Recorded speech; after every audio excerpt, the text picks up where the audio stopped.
ரெண்டுத்துலயுமே you are completed in Anna university அந்த மாதிரி தான் வரப்போகுது. 2700 இன்ஜினியரிங் காலேஜஸ்ல அரௌண்ட் ஒரு 180 to 200 காலேஜஸ் தான் வந்து அட்டானமஸ் காலேஜ் அப்படின்றத நம்ம பார்க்கணும். ஸோ ஃபுல் அண்ட் ஃபுல் வந்து அவங்களுக்குன்னு சொல்லிட்டு தனியா இந்த மாதிரி பேப்பர் கரெக்ஷன்ஸோ சிலபஸை பில்ட் பண்றதோ அந்த மாதிரி எந்த விதமான ஃப்ரீடமுமே கிடையாது. அவங்களுக்குன்னு சொல்லிட்டு ஒரு வேர்ல்டை வந்து அந்த காலேஜுக்குள்ள உருவாக்க முடியும். அது ஸ்டூடெண்ட்டுக்கு நிறைய ஃபேவராகவும் இருக்கிறதுக்கான சான்சஸ் இருக்கு. அட்வான்ஸ்டா இருக்க டெக்னாலஜிஸ் வந்து சின்ன சின்ன வேரியேஷன்ஸ் பண்ணிக்கிட்டே இருப்பாங்க. அப்போ அந்த ஸ்டூடெண்ட்ஸ்க்கு கிடைக்கக்கூடிய ஸ்கில்ஸ் வந்து அவங்க அவுடேட்டடா போறதுக்கான சான்சஸ் நிறையவே இருக்கு. இது மூலமா நம்ம ஈஸியா அந்த 9 அப்படின்ற சிஜிபிஏ அச்சீவ் பண்றதுக்கும் அதுக்கு மேல அச்சீவ் பண்றதுக்கும் நிறையவே சான்சஸ் இருக்கு. அந்த பிளேஸ்மெண்ட்டுக்கு ரொம்பவே சப்போர்ட்டிவா இருக்கிற ஒரு கான்செப்ட் தான் இந்த இன்டர்ன்ஷிப் கான்செப்ட். நெக்ஸ்டா நீங்க பண்ணக்கூடியது டயர் 1 டயர் 2 அட்டானமஸ் காலேஜஸ். இந்த சீனை இமேஜின் பண்ணி பாருங்க. நம்ம எல்லாருமே 12th நல்ல மார்க் ஸ்கோர் பண்ணியிருப்போம். அடுத்ததா ஒரு இன்ஜினியரிங் ஜாயின் பண்ணணும் அப்படின்ற ஒரு எய்ம் வச்சிருப்போம். ஃபார் எக்ஸாம்பிள் இப்போ நம்ம இன்ஜினியரிங் ஜாயின் பண்ணிட்டோங்க. ஒரு 4 வருஷம் ஃபாஸ்ட் ஃபார்வர்ட் பண்றோம். ஃபாஸ்ட் ஃபார்வர்ட் பண்ணிட்டு நம்ம ஒரு இன்டர்வியூக்காக ஒரு ஹெச்ஆர் முன்னாடி உட்காந்துட்டு இருக்கோம்னு வச்சுக்கலாம். அந்த ஹெச்ஆர் நம்மள ஒரு சில காரணங்கள் சொல்லி ரிஜெக்ட் பண்ணிட்டாரு. என்ன காரணமா இருக்கலாம் அப்படின்னு சொல்லி பாத்தீங்கன்னா, ஒன்னு சிஜிபிஏ கம்மியா இருக்கு, செகண்ட் இன்னைக்கு அட்வான்ஸ்டா இருக்க கோடிங் ஸ்கில்ஸ் வந்து நம்ம கிட்ட இல்ல, அந்த மாதிரி ரீசன் சொல்லி நம்ம ரிஜெக்ட் பண்ணிருக்காரு. லைக் நம்ம இந்த 2 காரணத்தால நம்ம ரிஜெக்ட் ஆனதுக்கு நிறைய ரீசன்ஸ் இருக்கலாம். அதுல ஒரு முக்கியமான ரீசன் என்ன அப்படின்னு பாத்தீங்கன்னா, நீங்க 4 வருஷத்துக்கு முன்னாடி நீங்க இன்ஜினியரிங் ஜாயின் பண்ணும்போது மிஸ் பண்ண ஒரு வார்த்தை. அந்த வார்த்தை என்னன்னா அட்டானமஸ். இன்னைக்கு வீடியோல நம்ம என்ன பார்க்க போறோம் அப்படின்னா, இன்ஜினியரிங் அட்மிஷன்ல ஸ்டூடெண்ட்ஸ் நிறைய பேர் மாற்ற ட்ராப்பை பத்தி தான் டீடைலா டிஸ்கஸ் பண்ண போறோம். தமிழ்நாடு பொறுத்த வரைக்கும் அரௌண்ட் ஒரு 2700 பிளஸ் இன்ஜினியரிங் காலேஜஸ் இருக்கு. அந்த 2700 இன்ஜினியரிங் காலேஜஸ்ல அரௌண்ட் ஒரு 180 to 200 காலேஜஸ் தான் வந்து அட்டானமஸ் காலேஜ் அப்படின்றத நம்ம பார்க்க முடியும். அப்போ அவுட் ஆஃப் 2700 காலேஜஸ்ல வெறும் 180 to 200 தான் நம்மளுக்கு வந்து அட்டானமஸ்னா, அப்ப அந்த காலேஜுக்கு என்ன ஸ்பெஷாலிட்டி இருக்கு? ஸோ அப்போ அந்த காலேஜில் சேர்றது மூலமா நம்மளுக்கு என்னென்ன பெனிஃபிட்ஸ் எல்லாம் இருக்கு. இந்த வீடியோவில் நம்ம என்ன பார்க்க போறோம்னா, அட்டானமஸ்னா என்ன, நான் அட்டானமஸ்னா என்ன, அதே மாதிரி ரெண்டுத்துக்கு இருக்கிற அட்வான்டேஜஸ் பிளஸ் டிராபேக்ஸை பத்தி பார்க்க போறோம். எக்ஸாம்பிள் இப்போ நீங்க வந்து எடுத்துக்கிட்டீங்கன்னா, இதுல நம்ம முடிக்கும் போது நம்மளுக்கு ஃபைனலா கிடைக்கிற சர்டிஃபிகேஷன்ஸ் எந்த மாதிரி இருக்கும், லைக் நம்மளுடைய டிகிரி சர்டிஃபிகேட் எந்த மாதிரி இருக்கும், எதுக்கான வேல்யூவேஷன்ஸ் அதிகமா இருக்கும், தென் paper corrections, marking system, syllabus இதெல்லாம் எப்படி இருக்க போகுதுன்றதை இந்த வீடியோல டீடைல்டா பார்க்க போறோம். இது மட்டும் இல்லாம நிறைய பேரண்ட்ஸ் கிட்டயும் ஸ்டூடெண்ட்ஸ் கிட்டயும் நிறைய மித் இருக்கு. அட்டானமஸ்னா இந்த மாதிரி இருக்கும், பேப்பர் கரெக்ஷன்ஸ் இந்த மாதிரி இருக்கும், இந்த மாதிரி நிறைய மித் இருக்கு. அந்த மித் எல்லாமே நம்ம இன்னைக்கு பஸ்ட் அவுட் பண்ண போறோம். இதுக்கான டிஃபரன்ஸை கிளியரா பார்க்க போறோம். ஃபர்ஸ்ட் நம்ம நான் அட்டானமஸ் காலேஜஸ் அப்படின்னு என்னன்றதை பார்த்துடலாம். நம்மளுடைய எக்ஸாம்பிளுக்கா யூனிவர்சிட்டிஸ்ல அண்ணா யூனிவர்சிட்டி எடுத்துக்கலாம்.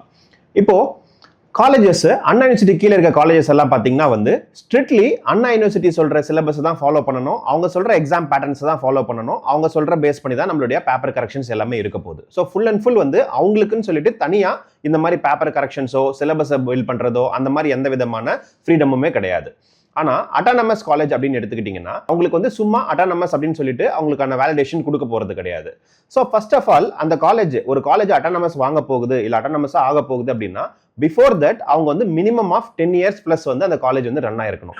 அதே மாதிரி எவ்ரி இயர்ஸ் வந்து பாத்தீங்கன்னா 80+% வந்து அவங்க வந்து பாஸ் பர்சன்டேஜ் கொடுத்துருக்கணும். அதே மாதிரி நெக்ஸ்ட் கேட்டகரியில் அவங்க என்ன பாக்குறாங்கன்னும் போது நம்மளுடைய NAC, அதே மாதிரி NBA, இந்த மாதிரி அடிஷ்னலா என்னென்ன ஸ்கோர்ஸ் வாங்கியிருக்காங்க, என்னென்ன அக்ரிடேஷன்ஸ் வச்சிருக்காங்க, அந்த மாதிரி விஷயங்களை ஃபாலோ பண்ணி அந்த மாதிரி விஷயங்களை தெளிவா பார்த்துட்டு தான் அந்த காலேஜஸ்க்கு அட்டானமஸ் கொடுக்கலாமா வேணாமன்றதை டிசைட் பண்றாங்க. சரி, இந்த டிகிரி சர்டிஃபிகேட் அட்டானமஸ் நான் அட்டானமஸ், இப்போ இந்த 2 டிகிரி சர்டிஃபிகேட்டுக்கு ஏதாவது பெருசா வித்தியாசம் இருக்கான்னு கேட்டா கண்டிப்பா கிடையாதுங்க. எக்ஸாம்பிள் இப்போ நம்ம அண்ணா யூனிவர்சிட்டி பேஸ் பண்ணி எடுத்திருக்கோம் இல்லையா, இப்போ அந்த அண்ணா யூனிவர்சிட்டியில அட்டானமஸ் காலேஜோட டிகிரி பாத்தீங்கன்னாலும் நான் அட்டானமஸ் காலேஜோட டிகிரி பாத்தீங்கன்னாலுமே ரெண்டுத்துலயுமே you are completed in Anna university அந்த மாதிரி தான் வரப்போகுது. அப்ப நம்மளுக்கு இதுல டிஃபரன்ஸ் என்ன இருக்கு அப்படின்னு சொல்லி பாத்தீங்கன்னா, முக்கியமான விஷயம் நீங்க அந்த படிக்கிற 4 வருஷம், அந்த 4 வருஷத்துல நீங்க என்னென்ன கத்துக்கிறீங்க, நீங்க என்னென்ன புதுசா லேர்ன் பண்றீங்க, நீங்க என்னென்ன விஷயத்தை எக்ஸ்பீரியன்ஸ் பண்றீங்க அந்த காலேஜ்ல, இது ரெண்டுமே டிஃபரன்ஸ் ஆக போகுது. ஏன் அப்படின்னா, இப்ப அட்டானமஸ் அப்படின்னு சொல்லும் போது அவங்களுக்குன்னு சொல்லிட்டு ஒரு தனி ஃப்ரீடமே இருக்குங்க. யூனிவர்சிட்டி கிட்ட இருந்து தனி ஒரு ஃப்ரீடமே கொடுத்துருப்பாங்க. ஸோ அவங்களுடைய சிலபஸ் அவங்க வந்து டிசைன் பண்ண முடியும், அவங்களோட பேப்பர் கரெக்ஷன்ஸை அவங்க பார்த்துக்க முடியும். ஸோ இந்த மாதிரி வரும்போது காலேஜஸ்க்கு நான் அட்டானமஸை கம்பேர் பண்ணும்போது நிறைய ஃப்ரீடம்ஸ் இருக்கிறதுனால அவங்களுக்குன்னு சொல்லிட்டு ஒரு வேர்ல்டை வந்து அந்த காலேஜுக்குள்ள உருவாக்க முடியும். அது ஸ்டூடெண்ட்டுக்கு நிறைய ஃபேவராகவும் இருக்கிறதுக்கான சான்சஸ் இருக்கு. இப்போ இந்த அட்டானமஸ் அண்ட் நான் அட்டானமஸை பொறுத்த வரைக்கும் சிலபஸ் எப்படி இருக்கும் அப்படின்றது நிறைய பேருக்கு ஒரு டவுட் இருக்குங்க. இப்போ அண்ணா யூனிவர்சிட்டி கீழே வர காலேஜஸ் எடுத்துக்கலாம். அண்ணா யூனிவர்சிட்டி என்ன சிலபஸ் கொடுக்குறாங்களோ அந்த சிலபஸ் தான் அவங்க ஃபாலோ பண்ணுவாங்க. சரி, இதுல என்ன நம்மளுக்கு டிராபேக்ஸ் இருக்கு, இது நல்ல சிலபஸ் தானே அப்படின்னு பார்க்கும்போது ஒரு சின்ன சின்ன டிராபேக்ஸ் நம்ம பார்க்கலாம். எக்ஸாம்பிளுக்கு இப்போ அண்ணா யூனிவர்சிட்டி வந்து ஒரு சிலபஸை சேஞ்ச் பண்ணி அதில் நான் அட்டானமஸ் காலேஜ் எல்லாமே அதை இம்ப்ளிமெண்டேஷன்ஸ் பண்ணணும் அப்படின்னும் போது இது வந்து ஒரு லாங் ப்ராசஸாக இருக்கும். ஏன்னா அண்ணா யூனிவர்சிட்டிக்கு கீழே 1000+ காலேஜஸ் வந்து நம்மளுக்கு வந்து இந்த நான் அட்டானமஸ்ல என்ரோல் பண்ணியிருக்கும் போது இதுல மொத்த இடத்துலையுமே நம்ம அந்த சேஞ்சஸ் வந்து உருவாக்கணும். அப்போ அந்த சேஞ்சஸை உருவாக்கும் போது it will take lots of time. இதை நீங்க வந்து அடாப்ட் பண்ணி நீங்க இம்ப்ளிமெண்ட் பண்ணி இதை வந்து நீங்க வந்து ப்ராக்டிக்கல் அவுட்புட் எடுக்கிறதுக்குள்ள அட்வான்ஸ்டா இருக்க டெக்னாலஜிஸ் வந்து சின்ன சின்ன வேரியேஷன்ஸ் பண்ணிக்கிட்டே இருப்பாங்க. அப்போ அந்த ஸ்டூடெண்ட்ஸ்க்கு கிடைக்கக்கூடிய ஸ்கில்ஸ் வந்து அவங்க அவுடேட்டடா போறதுக்கான சான்சஸ் நிறையவே இருக்கு. ஸோ அப்போ இன்டர்வியூல அவங்க ஃபேஸ் பண்ற ப்ராப்ளம்ஸ் வந்து கண்டிப்பா அதிகமா இருக்கும். இதே நீங்க வந்து அட்டானமஸ் காலேஜ் எடுக்கும்போது அவங்க only focusing on that particular college and particular syllabus. For example எடுத்துக்கிட்டீங்கன்னா ஒரு காலேஜஸுக்குமே அங்க வந்து போர்ட் ஆஃப் ஸ்டடீஸ் அப்படின்னு சொல்லிட்டு ஒரு இண்டஸ்ட்ரி எக்ஸ்பர்ட் டீம் வந்து இருக்கும். அவங்களுடைய ஒர்க் என்ன அப்படின்னா இன்னைக்கு கரண்ட் சிச்சுவேஷன் என்ன. ஒரு எக்ஸாம்பிளுக்கு நீங்க மெக்கானிக்கல் டிபார்ட்மெண்ட் எடுத்தீங்கன்னா அந்த மெக்கானிக்கல் டிபார்ட்மெண்ட்ல இன்னைக்கு என்ன அட்வான்ஸ் டெக்னாலஜி போயிட்டு இருக்கு, ஸ்டூடெண்ட்ஸ்க்கு என்ன அட்வான்ஸ் டெக்னாலஜி ரெக்யர்மெண்ட் இருக்கு.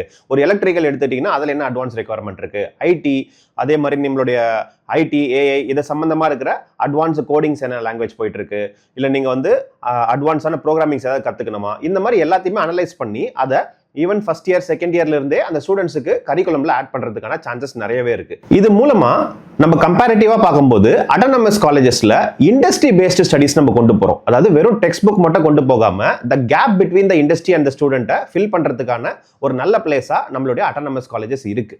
நம்மளுடைய ஸ்கூல் டேஸ்ல அப் டு 12th வரைக்கும் நம்மள பாக்குற எல்லாருமே கேட்கிற ஒரு கேள்வி, நீ எவ்வளவு மார்க் வாங்கியிருக்க. அதே நீங்க காலேஜ் வந்துட்டீங்கன்னா நம்மள கேட்கிற முதல் வார்த்தை எத்தனை அரியர் வச்சிருக்க. இது ரொம்ப முக்கியமான விஷயங்க, கண்டிப்பா லிசன் பண்ணுங்க. ஒரு நான் அட்டானமஸ் காலேஜஸை பொறுத்த வரைக்கும் அவங்க எல்லாமே வந்து அண்ணா யூனிவர்சிட்டி பேஸ் பண்ணி தான் வந்து உங்களுக்கு பேப்பர் கரெக்ஷன்ஸ் எல்லாமே நடக்க போகுது. எக்ஸாம்பிள் இப்போ நான் ஒரு செமஸ்டர் எக்ஸாமை கம்ப்ளீட் பண்றேன் அப்படின்னா அது டோட்டலாவே வேற டிவிஷனுக்கு தான் அந்த பேப்பர்ஸ் எல்லாமே போக போகுது. நம்மளுக்கு சம்பந்தமே இல்லாத ஒரு பர்சன் நம்ம இந்த பேப்பர்ஸ் எல்லாம் கரெக்ஷன் பண்ண போறாங்க, மார்க் கொடுக்க போறாங்க. அதே மாதிரி இந்த கரெக்ஷன்ஸ் எல்லாமே வந்து full and full strictly based upon Anna university syllabus, அதை பேஸ் பண்ணி தான் இருக்கும். நம்ம என்னதான் நல்லாவே படிச்சாலுமே அங்க 9+ CGPA எடுக்கிறதே கொஞ்சம் டிஃபிகல்ட்டாவே இருக்கும், நல்ல ஒரு கிரேடாவே கன்சிடர் பண்ணப்படும். இந்த ரீசன்னால நம்மளுடைய நான் அட்டானமஸ் காலேஜஸை பொறுத்த வரைக்கும் அதிகமான ஸ்டூடெண்ட்ஸ் ஃபெயில் ஆகிறதுக்கான சான்சஸ் நிறையவே இருக்கு. இதே அட்டானமஸ் காலேஜஸை பொறுத்த வரைக்கும் பாத்தீங்கன்னா டோட்டல் சினாரியோவே வேற. ஸோ அங்க என்ன நடக்குது, நம்மளுக்கு கிளாஸ் எடுத்த நம்ம கூட இருந்த நம்ம ஸ்டாஃப் தான் நம்மளோட பேப்பர் வேல்யூவேஷனே பண்ண போறாங்க ஃபர்ஸ்ட் ஆஃப் ஆல். ஸோ இது நம்மளுக்கு ஒரு ஆடட் அட்வான்டேஜ். அதே மாதிரி மோஸ்ட் ஆஃப் இந்த அட்டானமஸ் காலேஜஸ் வந்து 50-50 கான்செப்டை யூஸ் பண்றாங்க. அது என்ன 50-50 கான்செப்ட்? ஸோ நம்மளோட 50% ஆஃப் எக்ஸாம் ஸ்கோர்ஸ் எடுத்துப்பாங்க, மெயின் எக்ஸாம் ஸ்கோர்ஸ் எடுத்துப்பாங்க. தென் 50% நம்மளுடைய இன்டர்னல் மார்க்ஸ், அட்டெண்டன்ஸ், அதர் திங்ஸை வந்து இவங்க வந்து ஈக்குவல் வெயிட்டேஜா எடுக்கிறாங்க. ஸோ இது மூலமா நம்ம ஈஸியா அந்த 9 அப்படின்ற CGPA அச்சீவ் பண்றதுக்கும் அதுக்கு மேல அச்சீவ் பண்றதுக்கும் நிறையவே சான்சஸ் இருக்கு. அதே மாதிரி நம்பர் ஆஃப் ஃபெயிலிங் ஸ்டூடெண்ட்ஸும் இதுல கம்மியாகிறதுக்கு சான்சஸ் இருக்கு. அதுக்கு முக்கியமான ரீசன் என்ன அப்படின்னா அட்டானமஸ் காலேஜஸை பொறுத்த வரைக்கும் அவங்களுடைய பிளேஸ்மெண்ட் ரெக்கார்ட்ஸ் அண்ட் அவங்களுடைய பாஸ் பர்சன்டேஜ் ரெக்கார்ட்ஸை ப்ராப்பரா மெயின்டைன் பண்ண வேண்டியது, அதிகமா மெயின்டைன் பண்ண வேண்டியது அவங்களுடைய கடமை. அவங்களுடைய கரெக்ஷன்ஸ் எல்லாமே ஒரு ஸ்டூடெண்ட்டுக்கு ஒரு ஆடட் அட்வான்டேஜா இருக்கிறதுக்கு நிறையவே சான்சஸ் இருக்கு. ஃபைனலா நம்ம பார்க்க போற ஒரு முக்கியமான விஷயம் இன்டர்ன்ஷிப். அந்த இன்டர்ன்ஷிப்னா என்ன, அந்த இன்டர்ன்ஷிப்புக்கு நம்ம ஏன் இவ்வளவு ஹைப் கொடுக்குறோம்? நம்ம எல்லாருமே காலேஜ் படிக்கிறது ஒரு முக்கியமான பிளேஸ்மெண்ட்டுக்காக தான். அந்த பிளேஸ்மெண்ட்டுக்கு ரொம்பவே சப்போர்ட்டிவா இருக்கிற ஒரு கான்செப்ட் தான் இந்த இன்டர்ன்ஷிப் கான்செப்ட். நம்மளுக்கு இண்டஸ்ட்ரி எக்ஸ்போஷர் அதிகமாக கிடைக்கக்கூடியது. சரிங்க சார், நான் அண்ணா யூனிவர்சிட்டியில படிக்கிறேன், இல்ல அண்ணா யூனிவர்சிட்டி அஃபிலியேட்டட் காலேஜஸ்ல படிக்கிறேன், எனக்கும் இன்டர்ன்ஷிப்ஸ் எல்லாம் கிடைக்குது, இங்க என்ன நீங்க இதை ப்ராப்ளமா சொல்றீங்க அப்படின்னு பாத்தீங்கன்னா, இங்க Anna university under the colleges எல்லாமே பார்த்தீங்கன்னா வந்து minimum of 75% of attendance record உங்களுக்கு வந்து மெயின்டைன் பண்ணணும். ஸோ அப்போ நீங்கள் வந்து இந்த இன்டர்ன்ஷிப் போகிறதுக்காக அதிகமாக நீங்கள் லீவ் எடுக்கிறதோ இல்லை ஓடி எடுக்கிறதோ இந்த மாதிரி இருக்கும்போது இது கொஞ்சம் ரொம்ப டிஃபிகல்ட்டிஸ் இருக்கும், உங்களுக்கு அட்டெண்டன்ஸில் நிறைய ப்ராப்ளம்ஸ் வரும். இதே நீங்கள் வந்து அட்டானமஸ் காலேஜஸ் வந்தீங்க அப்படின்னா, ஃபார் எக்ஸாம்பிள் நீங்கள் ஒரு ஃபைனல் இயர் படிக்கிறீங்கன்னு வச்சுக்கலாம். அந்த ஃபைனல் இயரில் 6 மந்த் உங்களுக்கு வந்து ஒரு டாப் மோஸ்ட் கம்பெனியான அமேசான், ஜோஹோ இந்த மாதிரி கம்பெனிஸ்ல உங்களுக்கு வந்து ஒரு இன்டர்ன்ஷிப்ஸ் கிடைக்குது அப்படின்னும் போது உங்க காலேஜ் ஹாப்பியா உங்களுக்கு வந்து அந்த லீவ் வேவியர்ஸை கொடுத்துட்டு உங்களை இன்டர்ன்ஷிப்ஸ் பண்ண அனுப்புவாங்க. இது கண்டிப்பா உங்களுடைய பிளேஸ்மெண்ட்டுக்காகவும் உங்களுடைய எக்ஸாமுக்கும் ரொம்ப ஹெல்ப்ஃபுல்லா இருக்கும் without affecting your attendance percentage. Finally இப்போ நீங்க இன்ஜினியரிங் அட்மிஷனுக்காக ஒரு கம்ப்யூட்டர் முன்னாடி உட்காந்துட்டு இருக்கீங்க, நீங்க சாய்ஸ் ஃபில்லிங் பண்ண போறீங்க, TNA கவுன்சிலிங் அப்படின்னா நீங்க ஃபாலோ பண்ணக்கூடிய முக்கியமான விஷயங்கள் இதுவா தான் இருக்கணும். ஃபர்ஸ்ட், அது வந்து கவர்மெண்ட் காலேஜஸ் கிடைக்குதுன்னா அதை வந்து நீங்க ட்ரை பண்ணுங்க. லைக் CEG கேம்பஸ், MIT இந்த மாதிரி கிடைக்குதுன்னா கண்டிப்பா அதுக்கு ப்ரிஃபர் பண்ணுங்க. அதுக்கு நெக்ஸ்டா நீங்க பண்ணக்கூடியது Tier 1, Tier 2 அட்டானமஸ் காலேஜஸ். அதை தாண்டி உங்களுடைய ஃபோக்கஸ் வந்து நான் அட்டானமஸ் காலேஜஸ் இருக்கலாம். ஸோ இந்த மாதிரி நிறைய கண்டென்ட் நம்ம பேஜ்ல ஆல்ரெடி போட்டிருக்கோம். Like top 10 colleges, top 10 universities, இது எல்லாமே போட்டிருக்கோம். ஐகான்ல கொடுக்குறேன், அதை கண்டிப்பா பாருங்க. இதே மாதிரி அப்கமிங்லயும் நிறைய வீடியோஸ், உங்களுக்கு தேவையான வீடியோஸை நாங்கள் போஸ்ட் பண்றோம். கண்டிப்பா எங்களுக்கு ஃபாலோ பண்ணி சப்போர்ட் பண்ணுங்க. எங்களுடைய ஸ்டார்விக் சொல்யூஷன் சேனலை சப்ஸ்கிரைப் பண்ணுங்க. And finally I am signing off. நான் உங்கள் இன்ஜினியர் விவேகானந்தன்.